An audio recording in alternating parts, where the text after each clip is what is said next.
recording. Okay. So good afternoon and welcome to the very first session of IUDX's knowledge sharing series on towards smart, sustainable and inclusive cities. So this series will serve as a knowledge sharing platform for IUDX ecosystem, wherein we'll be discussing multiple topics that will help us create cities of the future. Today, we have with us two esteemed speakers who will be talking on two different topics related to mobility. Let me take this opportunity to welcome the first speaker for today, which is Mr. Aneel. He is currently working as a Chief Technology Officer at Citility, where they are working towards improving the urban commute through their unique multimodal urban mobility platform. Prior to this, he was working as a CTO at Quantella, and he carries with him more than 2 decades of global experience in building world-class projects in IoT and smart cities domain, with expertise in product management, solution architecture, and engineering.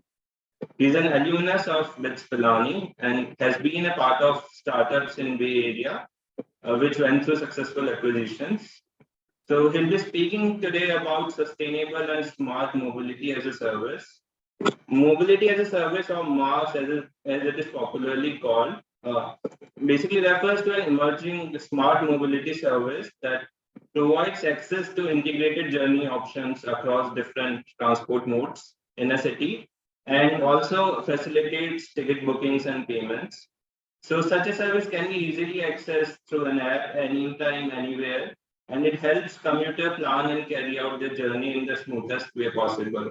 So we'll look forward to getting more insights on this from Mr. Aneel. Let me also welcome our second speaker of the day, Mr. Bala, who carries with him over 26 years of rich and diverse experience, working in areas like e-governance, government business process engineering, relationship management, operations management, program delivery management. Currently, he is heading the business development and government affairs vertical at IUDX.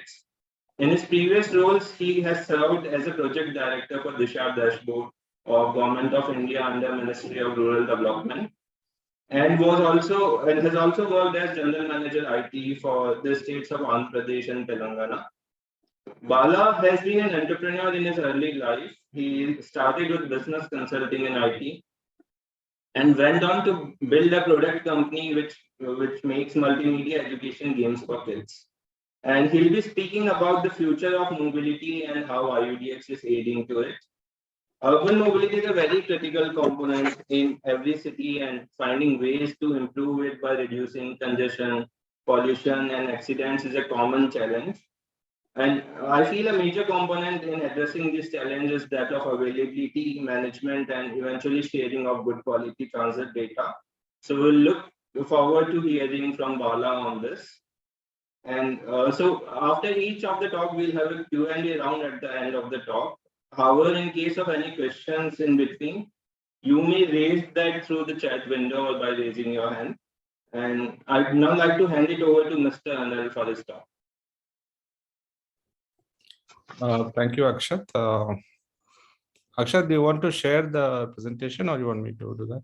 I think Namrata will be doing that. Right, Namrata?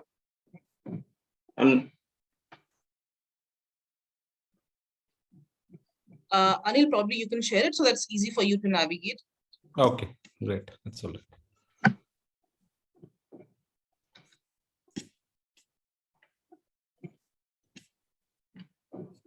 I hope everyone is able to see my screen. Yeah, it's visible. Okay, great. So first of all, thank you IUDX for giving this opportunity. And second, also I'm happy to be sharing this session with Mr. Bala. I've heard great things about him in the past too. So thanks for that. And the most important thing is the audience, right? Catching everyone on a Friday evening is the most difficult thing. Or on a Monday is even more difficult, right? So I appreciate your time for being part of this session. So let me get started. On today's topic of sustainable and smart mobility as a service. Today, these days, we have been hearing a lot about sustainability, right? Because it's a very important thing. And what's happening in the world is kind of helping us, or I'll say alerting and challenging us to focus towards sustainability, right? Our Prime Minister has said we will be net zero by 2050 and all, right? Many cities, many companies are kind of promising that we'll be net zero. It's very important because it has become a sustainable factor to the human race, right? Otherwise we'll be living in difficult conditions, or maybe we'll have to find a different planet, right? That's the driving force. Second part, smart, because India, driven by, again, I'll say the smart city mission, and MOVA, which is Ministry of Housing and Urban Affairs, has the most, I'll say, the organized structure of smart cities, right? So while we know that cities are becoming smart, you won't see that happening on day one or maybe even a year, but eventually you'll see that change. Maybe some cities you might be seeing that change.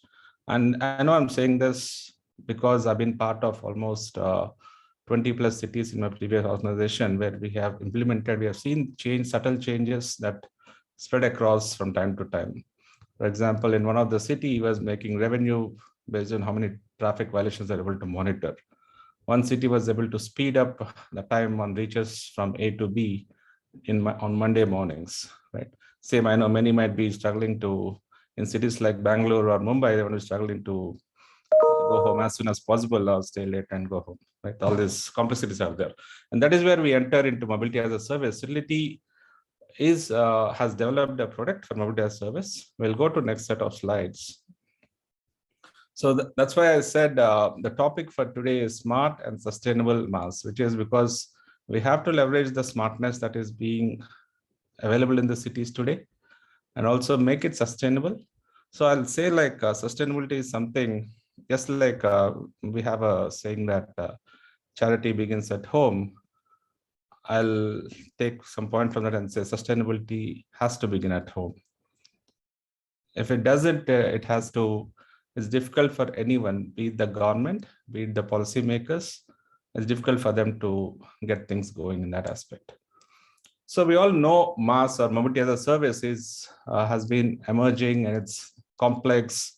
But given that one is focused on it, and given the data efficiency which today IUDX is bringing in, it's something which is possible today, right? Earlier, we didn't have proper data governance. We didn't have an entity that takes care of data problems. And that is one which is kind of solving one of the greatest complexities of mobility as a service.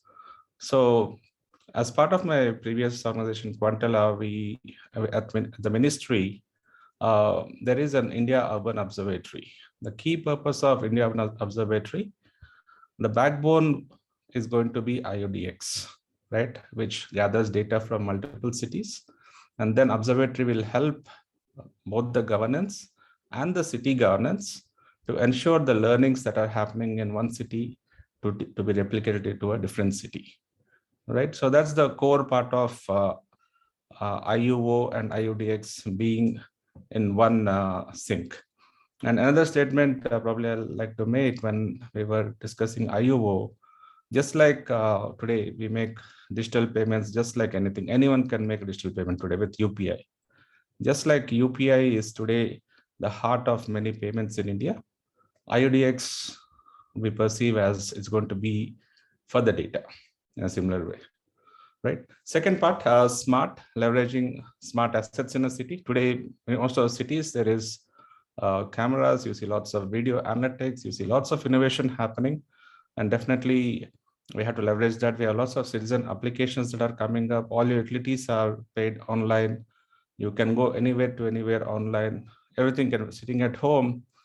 Today, like I was speaking in my last one of the events, today people are not ready to move out of home given the pandemic, right? So everything comes home, then people going out.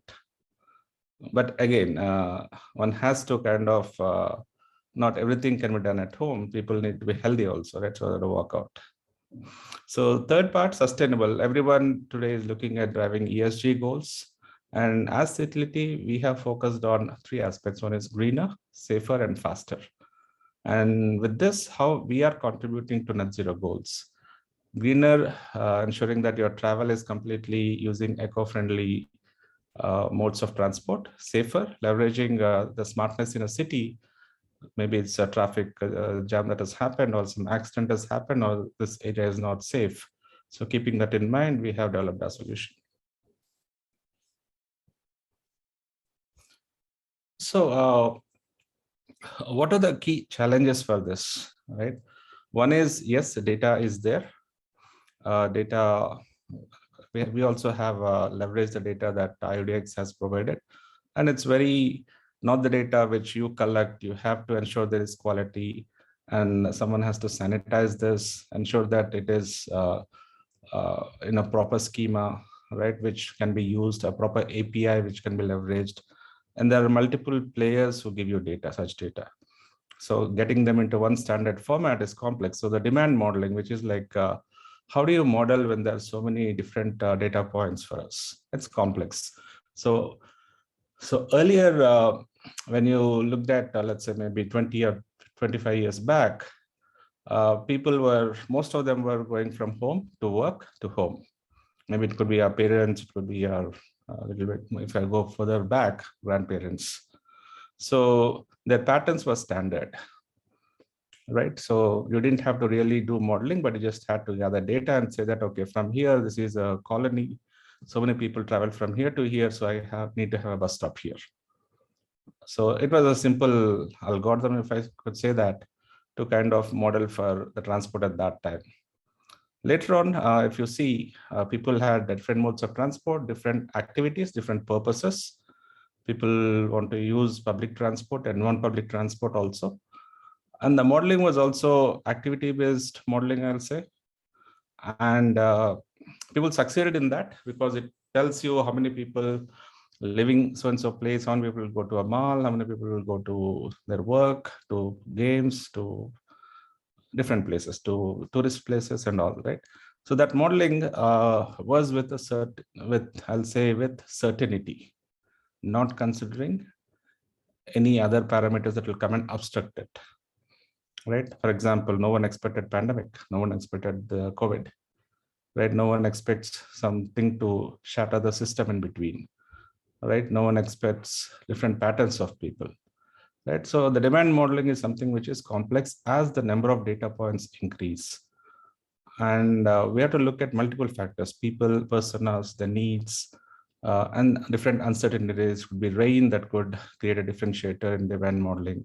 It could be some other accident that could change everything.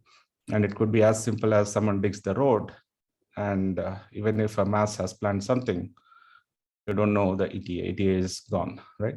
So these factors giving, again, when you look at the technology's evolution helps us to model in such a way that the demand modeling is accurate.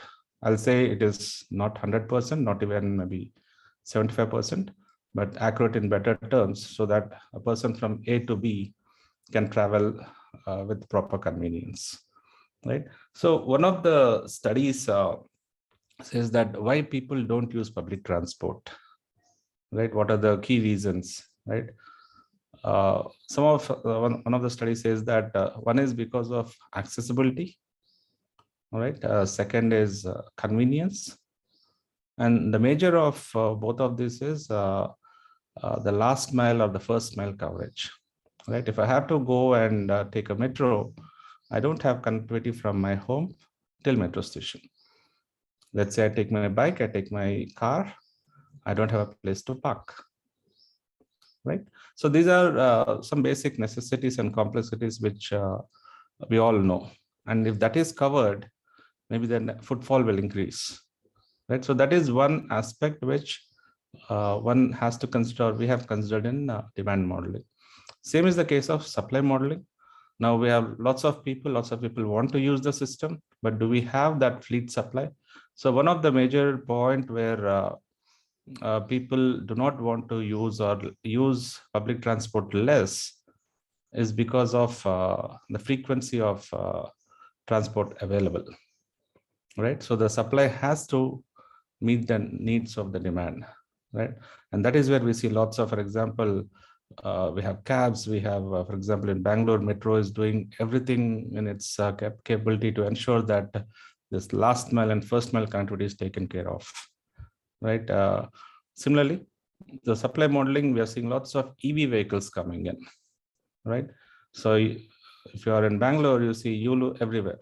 It helps you to at least go from place to place, but still the modeling has still to be done different places. There are different EV scooters coming up and EV cabs coming up, right? All these are going to play a bigger role. And imagine maybe 15 or 20 years where autonomous vehicles will be anywhere or shared riding will be there. There we'll see a proper match between the demand and supply. So this modeling is going to be important, and this is one of the challenge which companies like Citility or anyone in this field has to go through. And to do all this, you need lots and lots of data, because simulation is going to be very important for us to arrive at. And that's where, again, I reiterate, IUDX is going to play a major role here. Governance. So governance is quite important because the policymakers also, so far, for example, most of the public transport run as an independent organization. There might not even be a proper connectivity or information sharing between a bus and a metro, or a bus and a cab. The governance model has to evolve to connect all this. We might be saying, oh, I went to US, or maybe I went to New York, or I went to some city in Europe. I had a seamless travel experience. Yes, why not? It can be done in India. It can be done anywhere else too. The governance model has to be set up for that. That's one key challenge, which I feel our current government is taking all the steps to bring this into action, right? Next, business model. This is something which is based on the need. So the same study which I was talking about, where convenience was a part of it, accessibility was a part of it, and it's only 3% people are worried about the affordability, right? So they're more worried about convenience, they're more worried about frequency of operations of the fleet, they're more worried about the last mile and first mile coverage.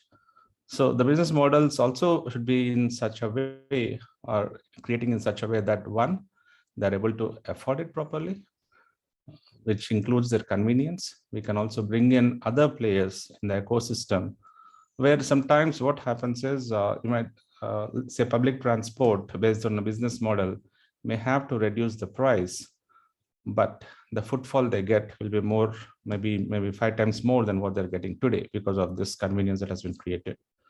So all these are key challenges which have to be addressed, and that is when MaaS takes both a sustainable and a smart mode. So again, we also have technical and operational challenges. Like I was mentioning earlier, it was only homework home, but now it's the algorithm keeps changing. So we need support of technology in this, which I'll talk about in the next slide. Then most of the journeys are with inconsistent patterns, right? I cannot model for every citizen. So even if when I get the data, I need to ensure that different age groups, different demographics, different I'll say metro stations, different. I need to also look at both geospatial and temporal data, right? For me to arrive at a proper pattern, or at least a better accurate algorithm, right? And there are other factors also. Citizens are looking for flexibility, then rideshare and green travel and convenience. And there's also a study that says that most of the bachelors take public transport. Married people don't, but yeah, is there a problem? Probably it's more of convenience when you're going out with the family. And the biggest of all is, again, we have to take, though we have the digital payments and the revolution, which didn't happen anywhere in the world, I'll say, right? One payment for one card for everything, or one payment for your entire journey. So people also may want to include their activities or errands in their travel journey. For example, I have to go from A to B, I have to pick my kid in between at a point A1. So I can include that as part of my journey. But for all this, I want to just do one single payment, hassle-free. And that is where in one of the events last a few days back, the Indian government is coming up with a one single card for all payments. That's good news, and I hope that will revolutionize things.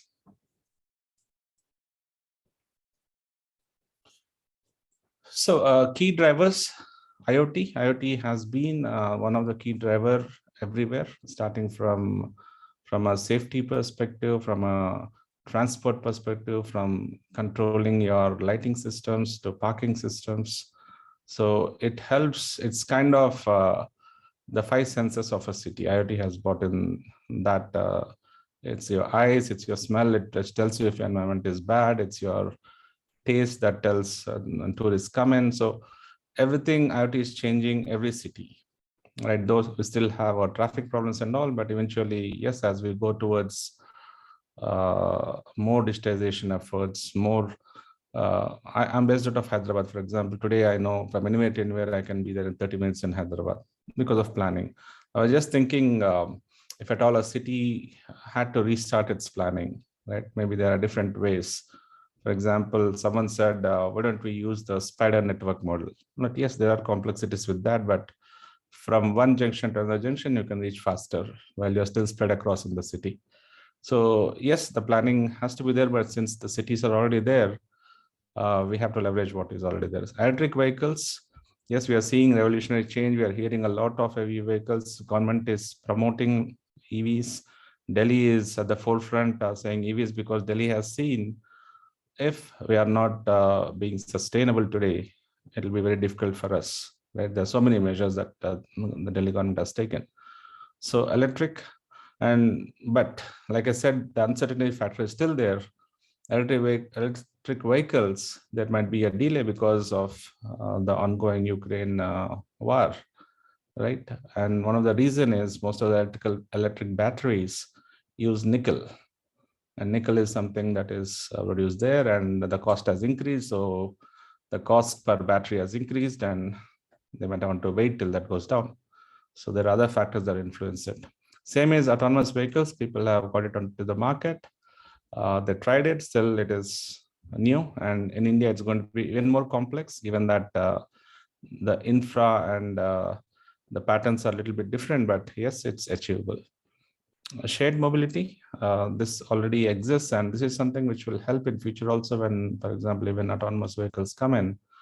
That's also going to kind of not only reduce, solve mobility problems, but also kind of ensure that the convenience part, the traveling part from one place to another place also is there. And blockchain, yes, most of the companies are, and if you see, people, when someone wants to kind of mine any bitcoins or anything, there's lots of energy that goes out. People are trying to find out eco-friendly blockchain or mining of your bitcoins. So even blockchain, when it comes to mobility part of it, people are trying to ensure that whatever transactions happen between a transport system A and transport system B is kind of captured into the ledger, right? So that there is trust between all this. When government also interacts with multiple mobility players, it is like a public and private mobility players, such systems or such technologies help in kind of ensuring that the contract is intact. And AI is one which always has been talk of town, and most of us know about it. And I'll spend a little bit time on quantum AI, which we are exploring to ensure that, because I said there are lots of uncertainties, there are lots of data points when we have to solve a traffic problem of a city. AI can solve up to a certain level, but the number of data points which we are seeing that are coming from multiple cities, and like I said, we were leveraging IUDX data. So quantum AI seems to be at least helping in the first cut to solve such complex problems, because in AI we deal with bits, whereas in quantum AI we deal with quantum bits or qubits, right? So that's going to be something, a game changer for most of the things that we're going to see. So here, let me again point the key role of IUDX, right? Earlier, before IUDX came into action, before IUDX was again the idea of IUDX was coined at Ministry of Housing and Urban Affairs, right? There was no access to quality city data, right? It was very difficult to get, and no city wants to share data, because for startups, where I'll say the innovation happens at startups, if you don't get data today, it's very difficult for you to simulate. And how many kind of different conditions you simulate. So we always were looking out for how do we get real data collection. Maybe we can do for one city, probably the second city, but how do we do it for, say, a whole country? It's going to take years. So that problem, I definitely feel IUDX has put great effort. And like I said, the India Smart City, the way it is organized, we haven't seen, because we have worked globally on smart cities. The way it is organized, we haven't seen it anywhere else in this world, and should appreciate that part of it. So, and that initiative, like what next for a smart city, is something which is IUDX, like getting in the data and driving innovation, not only from startups, but also larger companies. Second, IUDX also provides us standardized data sets which are reusable. So once I build for one city, I can kind of use the same set of backend code or backend functionality I've written for a different city. Same is the case with standardized API interfaces, right? Which will help me when I go from city 1 to city 2. I don't have to figure out the problem of there are different transport mechanisms, different vendors. Not every city may have a metro, right? So all these problems, at least because I have a standard interface, I'll be able to replicate the same code, and that will lead to faster implementations. Faster implementations and faster results. That's again goes back to the government in solving major problems, which today we are seeing, and which could go even higher as urbanization increases, right? And innovation, like I said, people are hungry for data, and public and private data is in one place, right? And this is, and it's open, right? Open data has been the key for lots of innovations. We use open source, I'll say, softwares, which have kind of revolutionized things.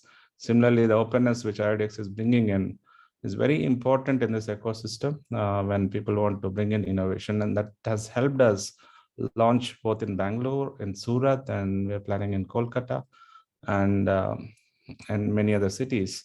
And this is kind of letting a startup like us to kind of show that maturity in handling data and providing the services to citizens, right?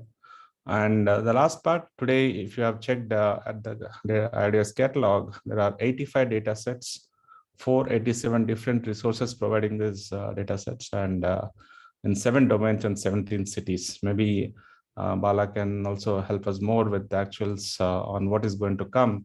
But this is what I could find. And overall, I'll say that from a mobility perspective, and given that IUDX as the front runner of providing data, and also with our partners coming from mapping perspective, from a cloud perspective, we see lots of potential that we don't have to wait for problems to be solved for the next 5 years. We can fast track it, given that the data problems are being handled by someone who's doing it in a very organized and efficient way. So with this, once again, thank IUDX for the opportunity. And just a little bit about Citility.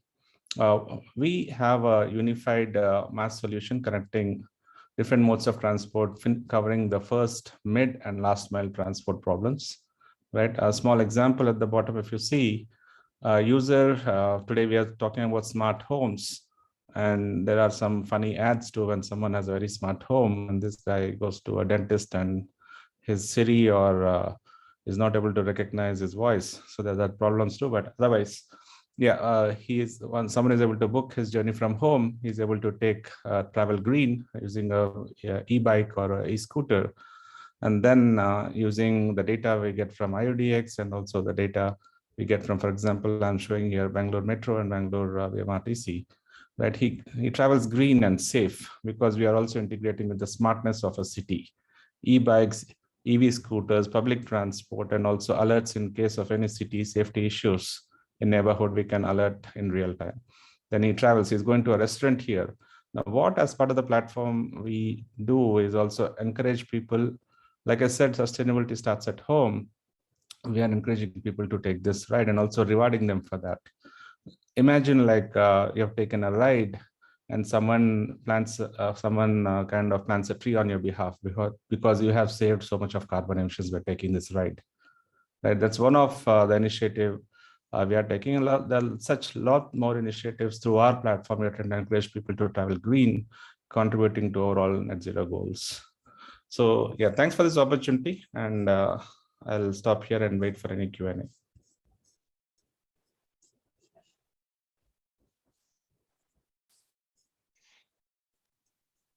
Yeah, hi. Sir, I have got a question. Yeah, may I know who is talking? Yeah, it's Hari. I work with IUDX on some aspects, but I'm also interested in sustainability. Sure, Hari, please go ahead. Yeah, I mean, like one thing which kind of uh, is not fully acknowledged yet, I think, or engaged yet in our context is probably the life cycle costs of some of these solutions.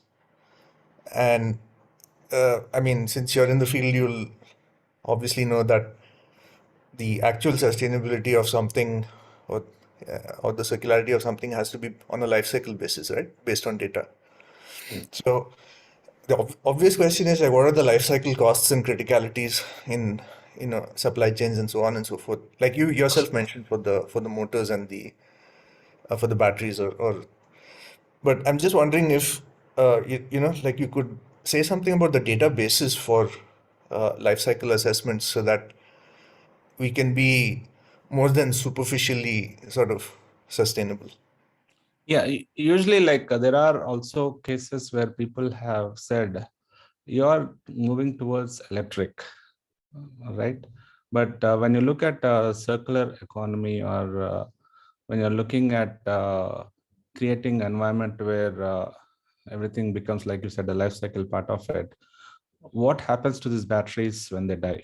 Again, that's going to create a carbon problem, carbon emission problem, right? So people also have created a model where they're using such batteries, for example, to recycle them and use them for, let's say, laying roads, right? Some people are moving away from lithium batteries to hydrogen batteries.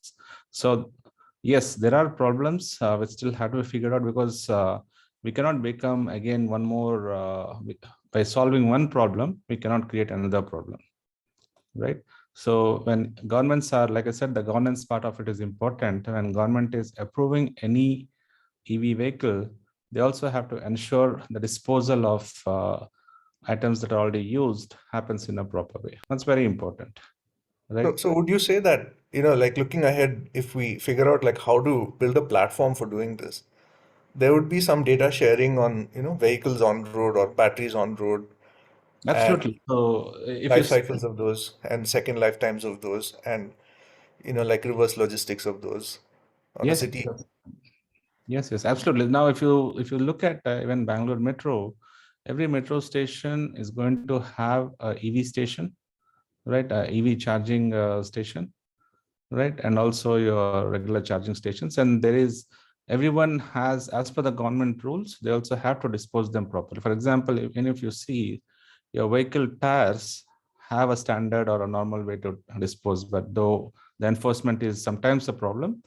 But when you look at the policy wise of it, even your vehicle tires are disposed in a proper way. So that policy will come up, because sustainability being the goal, right? The goal has to spread across. It cannot be for only particular part of the problem, right? And that's what people are really trying to solve. They're trying to ensure that the whole problem is solved instead of just solving part of it. Okay, thank you for the answer. Thank you very much. No problem. Thank you.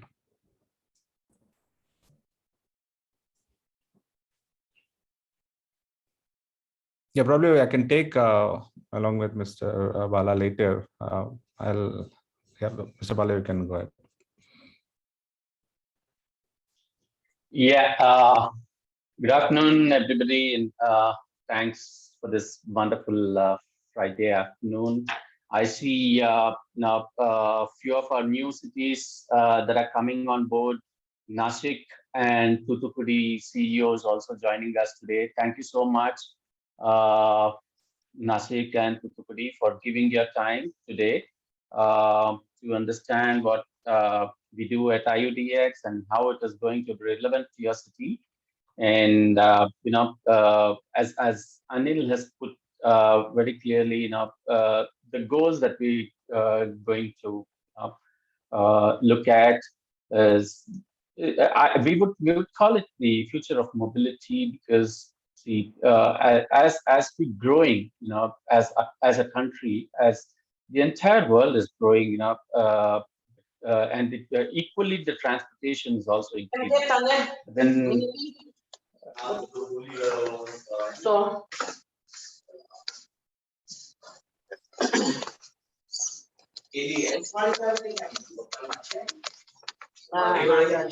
hi, Gayatri. Could you mute yourself, please? Yeah, थोड़ी बार में लटके ये तो मैं ले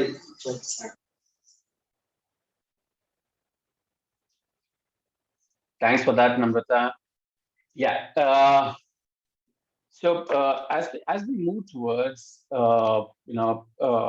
creating a future for our next generations, we also have to keep in mind that as Hadley has rightly asked, if there is a data that is aggregating at one place, we already have this vehicle scrappage policy from the government of India, which was introduced last year.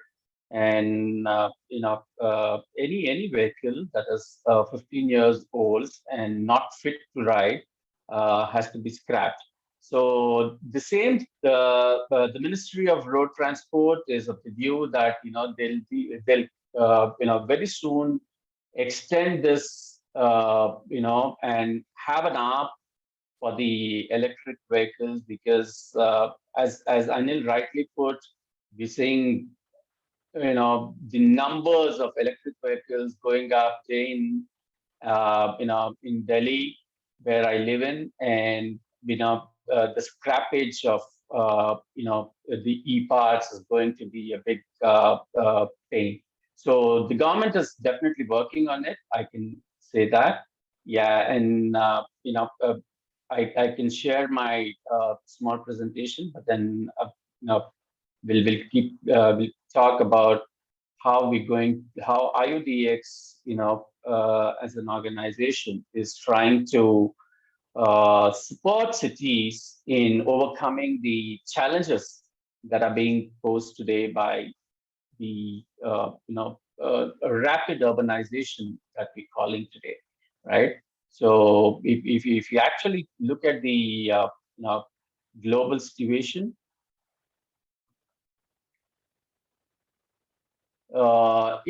it's not actually where only India is having this issue with the traffic jams.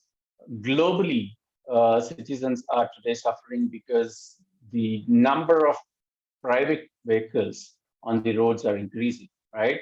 So as you can see, the point is very clear. 65% of the travels are in the urban areas. But you know what? In India, we have 70% of, if you look at the road network, 70% of the road network is rural areas. So we just have 9 to 10% of urban roads, and you're actually seeing globally 65% of the travels happening in the urban areas. And this is just set to triple in next 30 years. And it's going to be 3 times, that you're going to be stuck in traffic jams if you're not going to work on it today and coming out with a solution for it. Yeah, as talking about the Indian scenario, we'll be focusing more on, developing the infrastructure. You can see the number of roads. I would not go into the statistics, that the government has. We've been laying roads left, right, and center, right? Roads, flyovers, everything. And the in the process, what we're doing is we're kind of putting the health risk of the citizens, wherein you're not allowing pathways for them to walk. You don't have proper cycle tracks, excepting a few cities. And there's a rapid growth in the number of private vehicles, both in cities and also the rural areas. But the problem here is that we need to advocate clean travels, right? So we should allow people to walk. We should have pathways for them, walkways for them, as well as cycle tracks for them to move around, so that we minimize on the carbon footprint across the Indian cities. So this is what is kind of advocacy that IUDX has always been doing. That majority of the people today are looking at clean air and living in a very clean city, right? If someone doesn't like living in Delhi during the harsh winters, because the winters are actually compounded with the high level of pollutants, the PM 2.5, right? So I know personally many families who just push out of Delhi, right? So the government also is working on various methodologies where they come up with new innovative ideas where they say odd and even days where a vehicle with registration number of odd number can travel on the odd days, and an even and vice versa, right? So we moving towards, yes, one step at a time, but yes, that's not sufficient with the growing population and also the growing number of vehicles that are coming onto the Indian roads today. Yeah, one good sign that we recently got through a survey is that 46% of Indian commuters prefer shared mobility if they have to travel anywhere between 10 and 20 kilometers.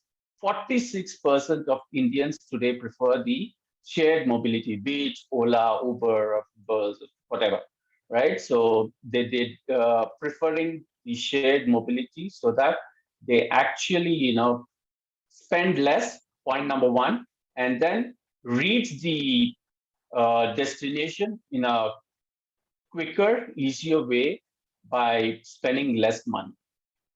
So now there is also a company which has come up in Bangalore very recently, which is broadening the idea of swapping of vehicles, right? Like each of us have today heard of swapping of batteries for two-wheelers, right? So this company, a small startup, which is founded by an ex-Jaguar guy who's come back to India and started this a very small startup with say around 30 two-wheelers in Bangalore and around 10 cars, everything electric. So what the funder of the company is like, you ride the vehicle that you love to ride for a month. It's on a subscription basis. You swap your vehicle with the other, whichever kind of vehicle that you like from the same company, and you just pay that monthly rental. No upfront money, no down payments, nothing. So this kind of innovative ideas coming into Indian market today, where we are ready to swap our vehicles, right? So that's one really good thing that I got to know a couple of weeks back. And this company is actually founded by a very good family friend of ours. So globally, I wouldn't touch much into this because Anil has already spoken about much of these, mobility as a service, the connected and autonomous cars, electrification, right? So, but these are the major trends. Everywhere you go, every conference you go, every conclave you go, people keep talking about these three things, right?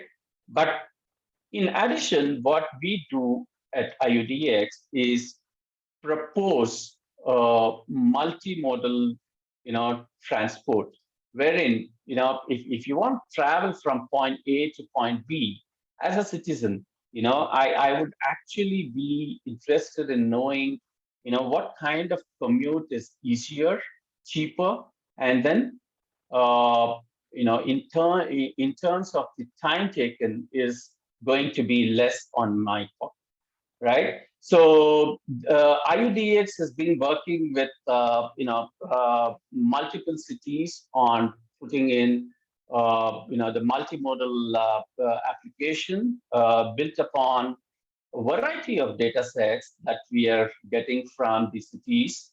Currently, we're working with 18 cities. We are operational in 18 cities. We're adding in another 15 cities in the next couple of months.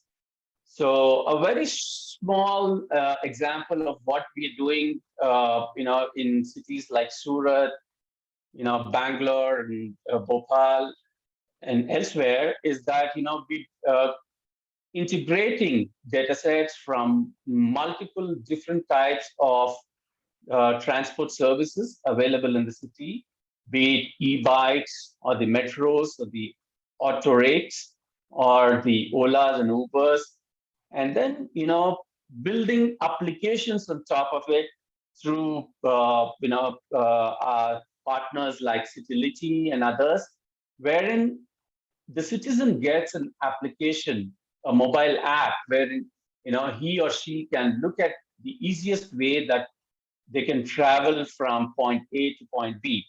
A very quick example that I would like to give, in the last 3 days, we've been having this Smart Cities Expo in Delhi. Of course, yesterday I had to leave early, so I took my own car.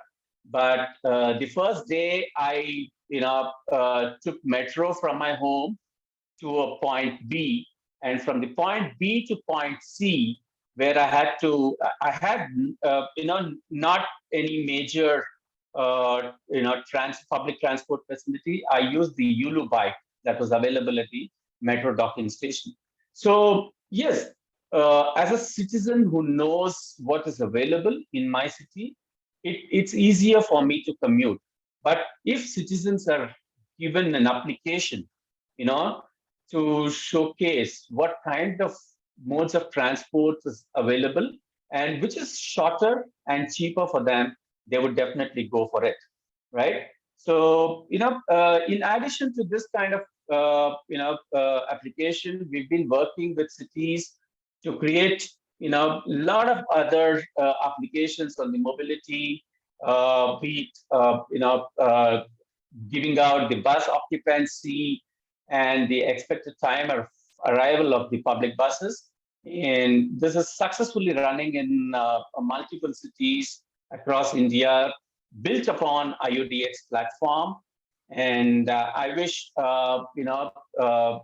the cities replicate this model going forward. And as Anil rightly put, because of the standardized system that is in place, it's not going to take time to, customize it for your particular city, right? So it's just going to happen in a couple of weeks, and you'll have the application up and running in your city, allowing your citizens the comfort that they were looking for. The other thing that we're doing here, in terms of integration of conventional traffic signals with ATCS is that a very good example is from Agartala, where we put in this system. The benefits of adaptive traffic control systems can be actually got through the conventional traffic junctions that are available in the cities today. You need not put in millions of rupees bringing in new adaptive traffic control system signals. into your cities, but then build upon what you already have. You must be having conventional traffic lights. So using the system that we have on IUDX, you integrate it with the ATCS network at much lower cost. It would cost you, say, for example, 20-30% less than if you were to purchase, a new set of hardware for the traffic systems.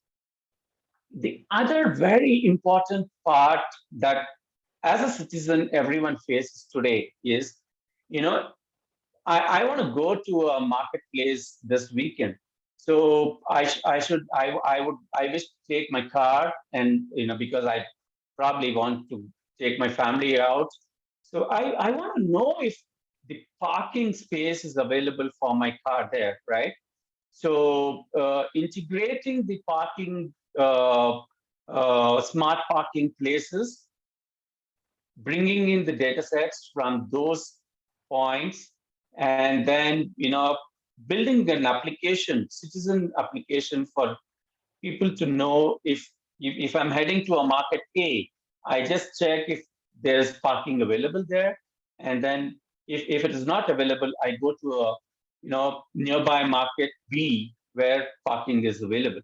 So these are the kinds of applications that IUDX can help you in building for the cities and make the lives of the city and the citizens much easier to live in, right? So I leave the floor open because I know it's Friday evening, 5 o'clock. Probably we've taken almost an hour of your time, and I leave the floor now open for any questions that we have.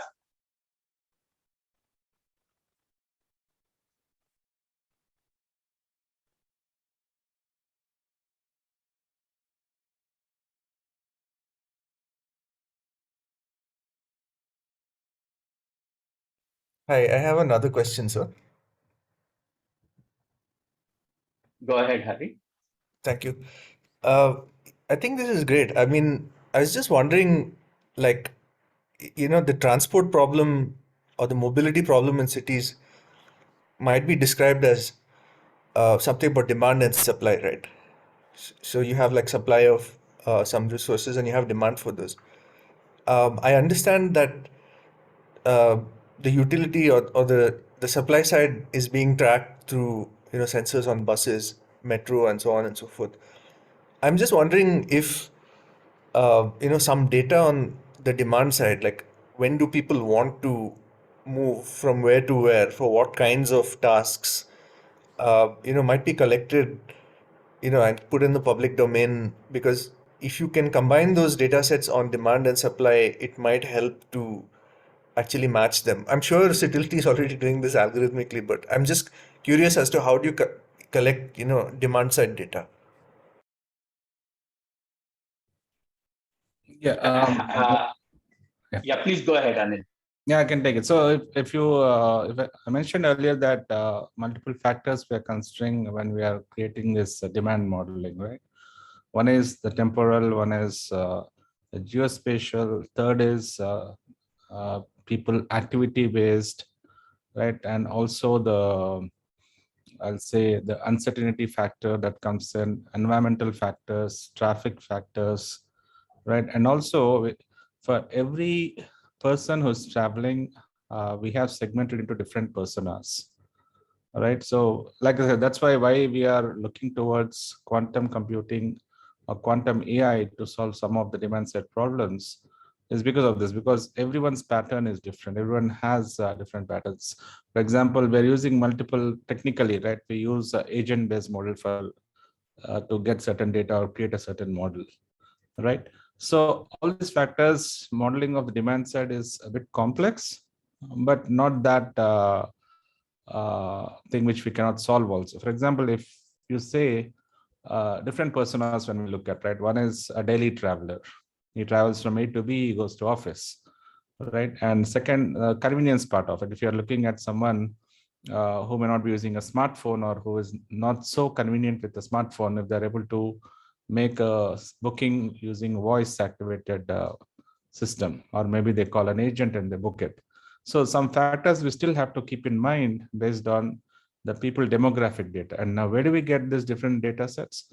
One is collection on your own, some of the data, because people demographics is something which may not be that easily available, right? You have to run some POCs to understand people's pulse, right? You need to collect the information, get constant feedback.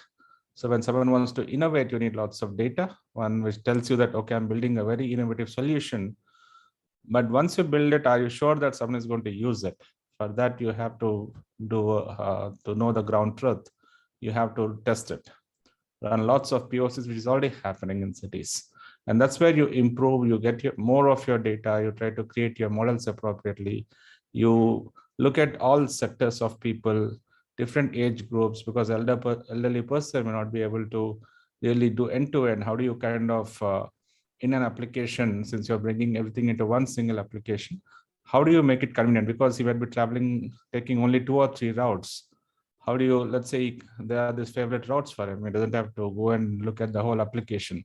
So that personalization is something which we bring into the application. Understood, sir. So I think my question really is, so collection is one thing, but are those data sets on demand available in the public domain through some kind of anonymization or, privatization? I mean, not privatization, like So scrambling or one something. is IUDX is providing on the supply side of things, right? And from city demographic data, you can get also a little bit of information on the people, the movement of people, the density of people, right? And from a mapping partner, we also get information of the networks, where the timing it takes from A to B and all. So it's just not one single source, because even from IUDX point, people demographic data is something which cities have to capture and provide.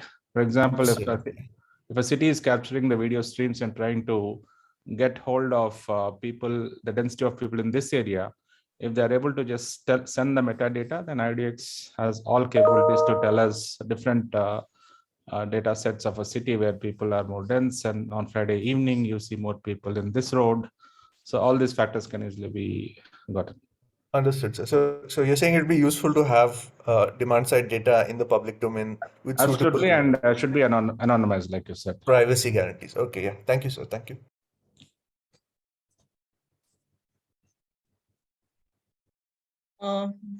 Do we have any further questions? Yes, please.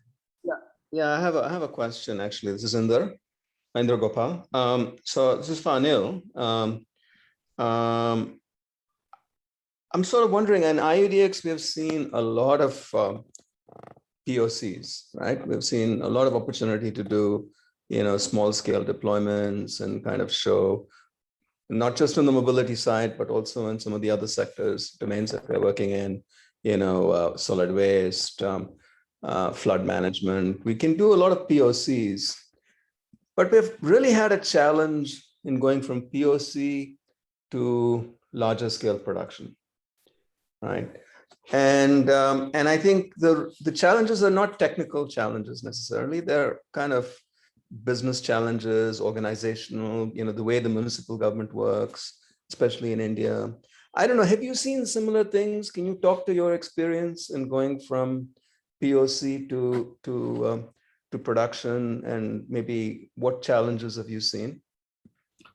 Sure, sir. Yeah, thanks for joining, and thanks for asking the question also.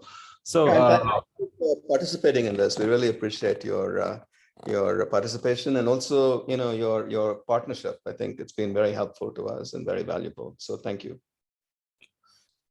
So let me answer the question. So challenges we have seen, while data is there, few other challenges. For example, let's say I have built an entire network saying that traveling from A to B, you have these different modes of transport, right?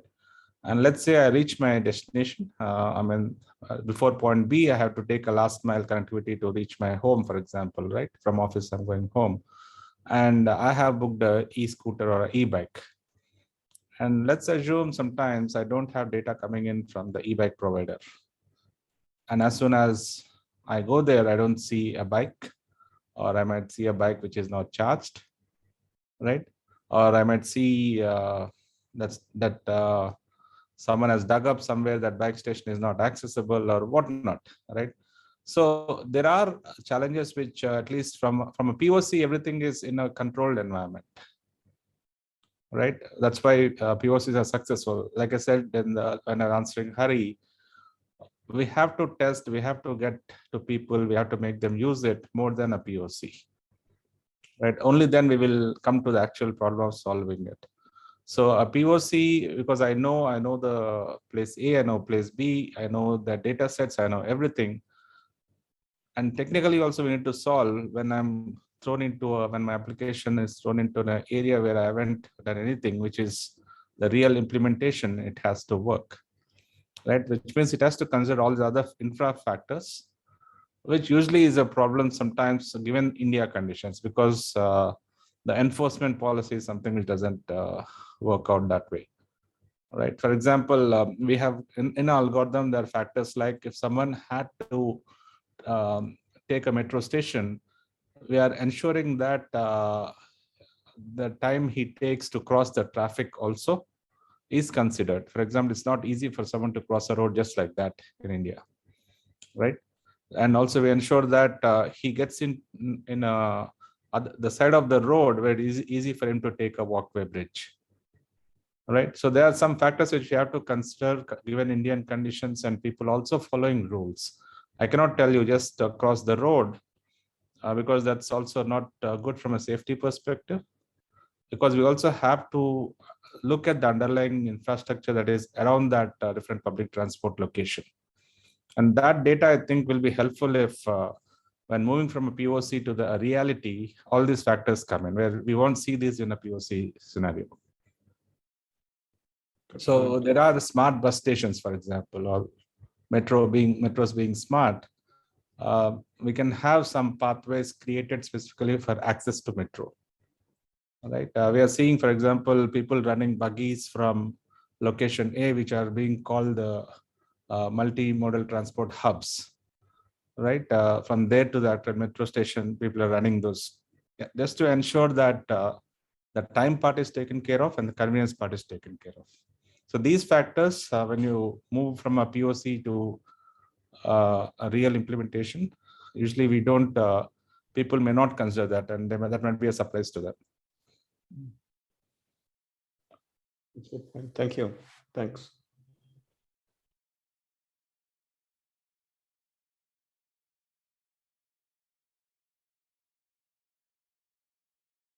Do we have any more questions for either of the speakers?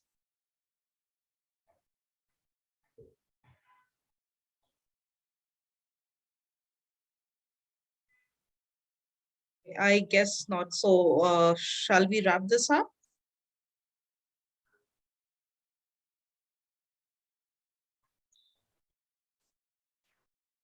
Yeah, Namrata. Yes.